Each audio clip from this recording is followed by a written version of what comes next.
je n'ai jamais été vraiment doué pour présenter un projet. Ma mère trouve que j'ai toujours eu plus de facilité pour raconter des histoires. En tout cas, je préfère communiquer des choses avec mes mains.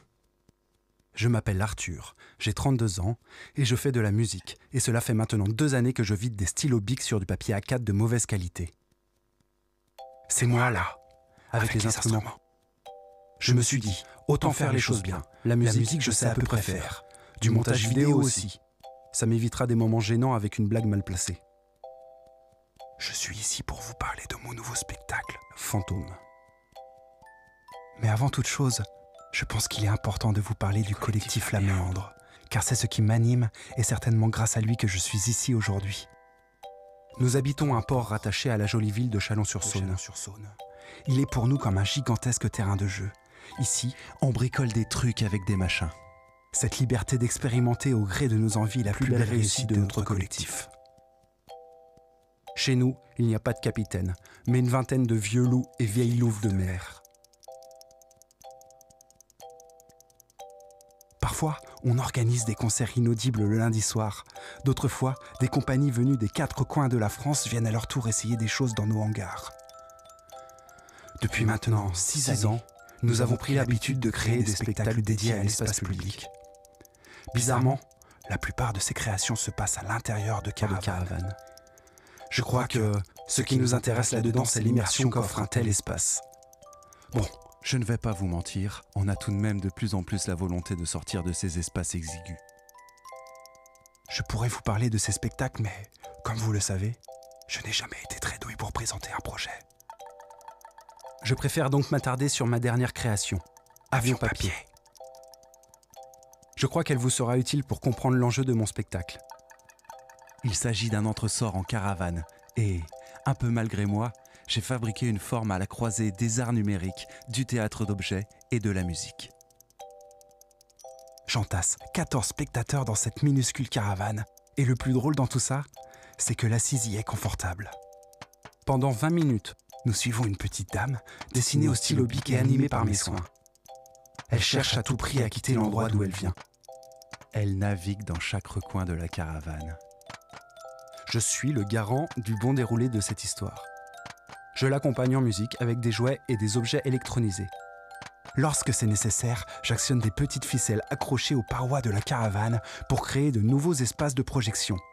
Certains écrans s'ouvrent comme des pop-up, un simple bocal devient prison de verre ou encore une plaque de plexiglas permet à la petite dame de flotter dans une montgolfière. Parfois, j'appuie sur des interrupteurs. Ils déclenchent des instruments mécanisés que l'on a fabriqués avec des moteurs d'essuie-glace. On a essayé de les rendre mélodieux. En tout cas, ma mère, elle trouve ça joli. Ça fait maintenant 4 années que je tourne ce spectacle. Il était temps pour moi de penser à une nouvelle création. J'ai d'abord pensé faire tout autre chose, mais je me suis dit que j'aimais trop jouer de la musique et fabriquer des dessins animés pour mettre ça de côté. Fantôme est donc la suite d'Avion Papier. Certes, il y a une nouvelle histoire et l'idée est de sortir de la caravane, mais les outils restent les mêmes. Fantôme sera donc un ciné-concert en espace public. Seul en scène, j'interpréterai l'un des personnages secondaires de mon film. Je viendrai transmettre aux quelques 1000 spectateurs présents l'histoire dont j'ai été témoin. Pendant près de 60 minutes, nous suivrons Fantôme. Voici son histoire. Fantôme est un enfant. Il vit entouré d'adultes dans un monde complètement mécanisé. Dans cette ville, il n'y a clairement pas d'espace pour le jeu. Les travailleurs travaillent, chacun à sa place, et la milice veille. Toute l'activité gravite autour de l'exploitation des roches. Partout, de grands échassiers sont chargés de remplacer des ampoules pour que la lumière ne s'arrête jamais. L'obscurité, le peuple en a peur. C'est comme ça que les rois gardent le contrôle. Pourtant, chaque nuit, des femmes sabotent des machines et collent des affiches pour lutter contre la répression. Suite à un événement malheureux, Fantôme déclenche malgré lui un début de révolte. Les habitantes, exténuées, se soulèvent, avec à sa tête la mère de Fantôme. Pour fuir cette violence, l'enfant se réfugie dans un monde imaginaire peuplé d'enfants monstres. Ici, il connaîtra la joie, l'aventure et le jeu. Mais Mais son île imaginaire s'effondre peu à peu pour laisser place au monde bien réel, à feu et à sang. Voilà l'histoire de Fantôme. Je vais maintenant vous expliquer ce qui m'anime dans ce projet. Tout part du désir de laisser l'imaginaire envahir un espace du quotidien. J'ai envie de pouvoir laisser le spectateur libre de déambuler dans une scénographie comme s'il déambulait dans un rêve éveillé. J'ai envie de brouiller les frontières entre le réel et l'imaginaire, de marquer d'éléments poétiques et oniriques les repères habituellement inscrits dans l'espace public. Je souhaite proposer une manière de fuir le réel, rentrer collectivement dans un conte, réinventer l'histoire des murs tout autour de nous. Le projet est une création pour le dehors. L'idée est d'habiter un espace public, cerné de bâtiments afin d'y créer un espace de projection à 360 degrés. Nous utiliserons par exemple une façade d'immeuble comme la tapisserie d'une chambre d'enfant sur laquelle nous viendrons punaiser un poster.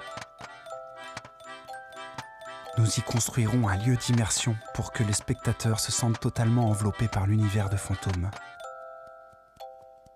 Il nous semble important que ce lieu soit un lieu du quotidien, un lieu de passage ou d'hispace, comme une cour d'école ou une place de marché. La place du marché. L'appropriation de l'espace se traduit pour nous par l'idée d'en tirer son propre décor, de fabriquer un lieu imaginaire.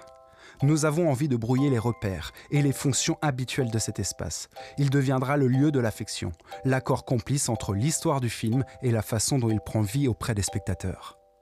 Peut-être ne passeront-ils plus sur cette place sans penser qu'ici même, une révolte a eu lieu.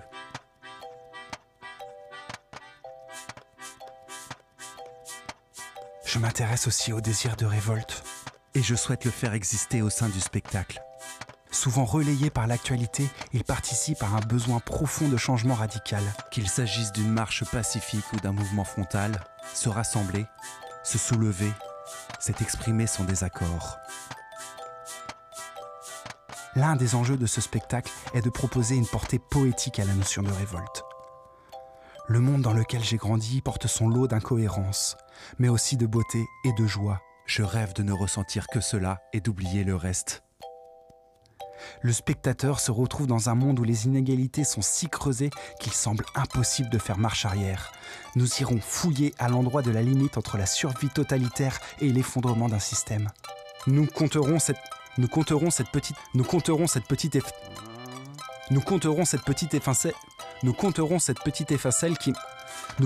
cette petite étincelle qui mettra le feu aux poudres. Elle naît d'un enfant qui, malgré lui, provoque une prise de conscience et un bouleversement social. Si je passe par la présence d'un enfant pour amener le propos du spectacle, c'est parce que l'enfance a quelque chose de fragile qui me touche particulièrement. Ici, il est victime d'un monde qu'il ne comprend pas. Et je cherche à mettre en lumière sa naïveté et sa quête de joie perpétuelle, pour créer et porter la poésie du monde qui l'entoure. L'insouciance permet de sortir de nos cadres et de briser nos règles établies pour se construire les nôtres. Rien qu'à nous.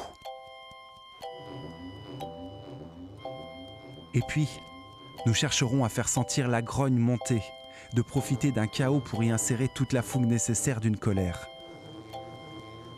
De cette énergie et de l'urgence que cela entraîne, nous tirerons une ultime scène de révolte au caractère spectaculaire.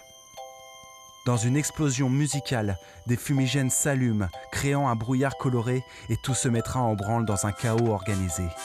La scénographie s'animera mécaniquement. Puis, un événement malheureux provoquera un brutal retour au calme. C'est aussi par le dessin que je crée un imaginaire poétique. J'aime me perdre des heures dans mes feuilles de papier, inventer un univers complet et complexe, sans limite de cohérence. Cet outil, lui-même, a quelque chose d'enfantin. Il me permet de créer toutes les images qui traversent ma tête. Des cerfs sur échasse, des poissons montgolfières, des cabanes de pêcheurs articulées. De les rendre tangibles ou presque.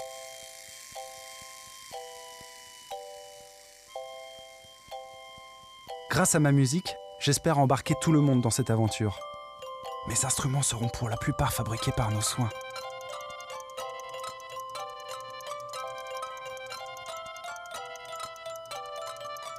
Je serai aussi aidé par une dizaine de totems mécaniques musicaux. placés à l'intérieur du public. Ils seront aussi le support pour la spatialisation du son. Les sources sonores seront multiples. Et chaque spectateur n'entendra pas la même chose suivant l'endroit où il se trouve.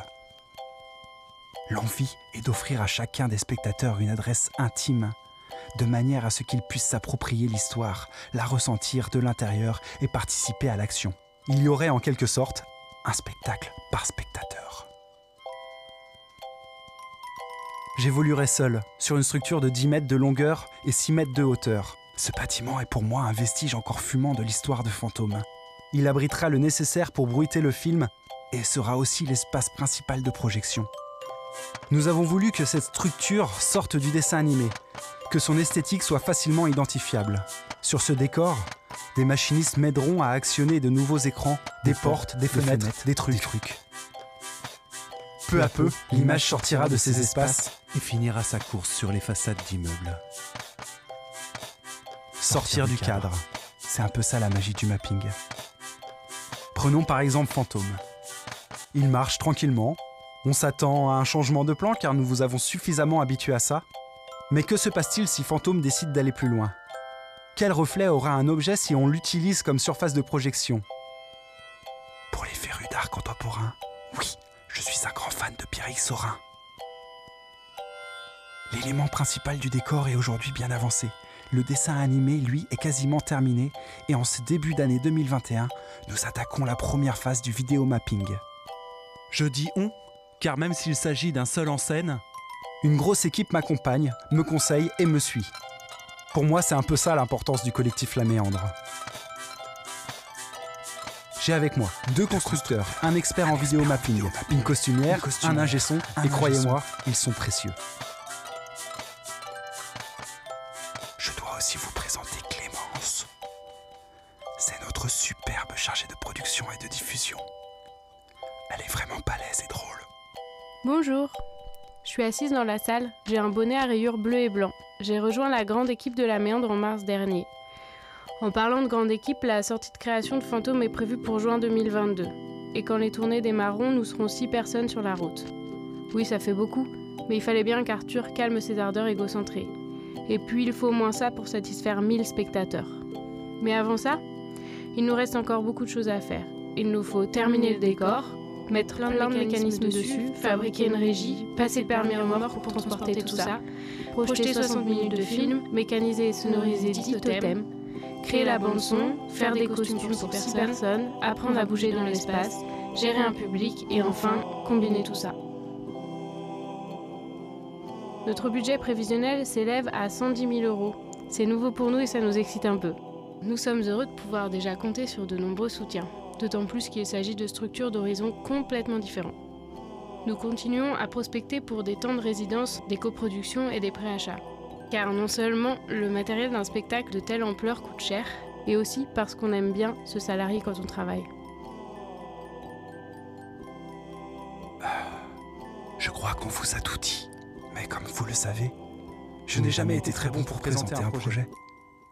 J'ai certainement oublié des choses, fait preuve de maladresse, ou alors joué des fausses notes. Pourtant, j'aime bien les fausses notes.